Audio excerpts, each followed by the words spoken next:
Nous vivons donc dans un monde fragmenté, un monde fracturé, en transition accélérée, un monde incertain, un monde de rivalité stratégique, un monde qui vacille entre risques et opportunités. Disons-le clairement, je résumerai tout cela en 3 mots, un monde dangereux. Multipolaire, il est vrai, mais sous haute tension entre les États-Unis, la Chine, la Russie, l'Union européenne, un monde où se multiplient des zones de crise et de conflits. Le président en a parlé tout à l'heure, Russie, Ukraine, Israël, Gaza, Iran. Au Sahel, nous vivons ce qui se passe, Inde, Pakistan, et il y a 2 ou 3 jours, Thaïlande, Cambodge. Observons bien ce qui se passe aussi dans l'Indo-Pacifique, qui va, dans les prochaines années, d'après beaucoup de chercheurs, va devenir le nouveau centre du monde, avec les réseaux des voies maritimes, les réseaux d'échanges et de comptoirs qui s'étendent des côtes orientales de l'Afrique, en passant par la péninsule arabique, les côtes de l'Inde, l'Asie du Sud-Est, jusqu'au monde chinois, ce que j'appelais le monde chinois, qui inclut non seulement la République de Chine, Taïwan et tout ce qui tourne autour. Et j'ai cité 2 grands chercheurs, Valérie Niquet et Marianne Perron-Doise, dans leur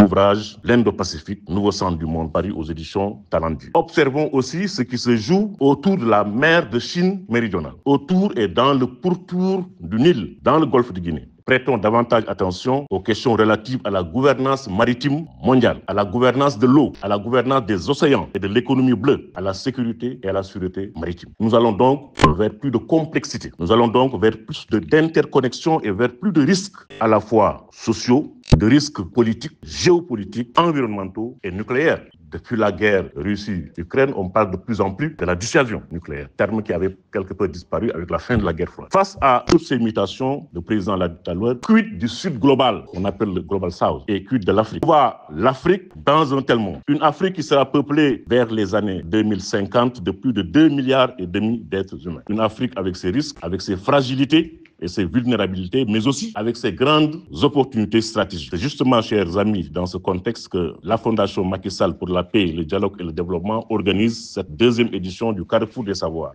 avec cette thématique dont je viens de parler. En me soumettant comme un jeune fonctionnaire discipliné aux prescriptions, j'allais ajouter doctrinales, plutôt indicatives, l'administrateur de la Fondation, notre cher ami et collègue Oumar Dembaba, 3 thématiques feront l'objet d'exposés par d'éminentes personnalités. Première thématique, géopolitique et sécurité mondiale, par l'ambassadeur Chernion, que le président vient de présenter tout à l'heure. 2e thématique, économie et finances, par le professeur Amadou Alimbaye, ancien recteur de l'UCAD. Et 3e thématique, climat et environnement, par notre ami Cheikh Mbou, DG du Centre de suivi écologique CSE. Comme le président l'a dit, et je tiens à le rappeler, Carrefour des Savoirs est une plateforme de rencontres et d'échanges d'idées, initiée par la Fondation pour promouvoir le dialogue de développement en vue de stimuler la réflexion sur des questions et enjeux globaux qui structurent et interpellent le monde et le continent africain. Elle réunit en mode Chatham House, je crois que c'est important de le rappeler, 8 clos sans presse, mais personne ne pourra utiliser ce que vous allez dire ici contre vous. Vous pouvez dire ce que vous voulez, tout le monde considérera que vous n'avez rien dit. Et donc, ça permet d'avoir un dialogue libre.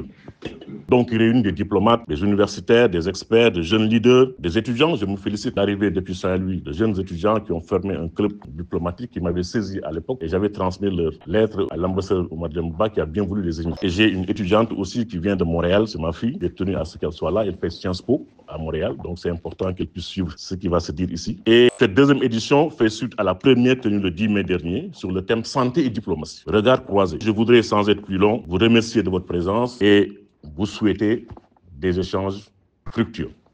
Merci Oumar.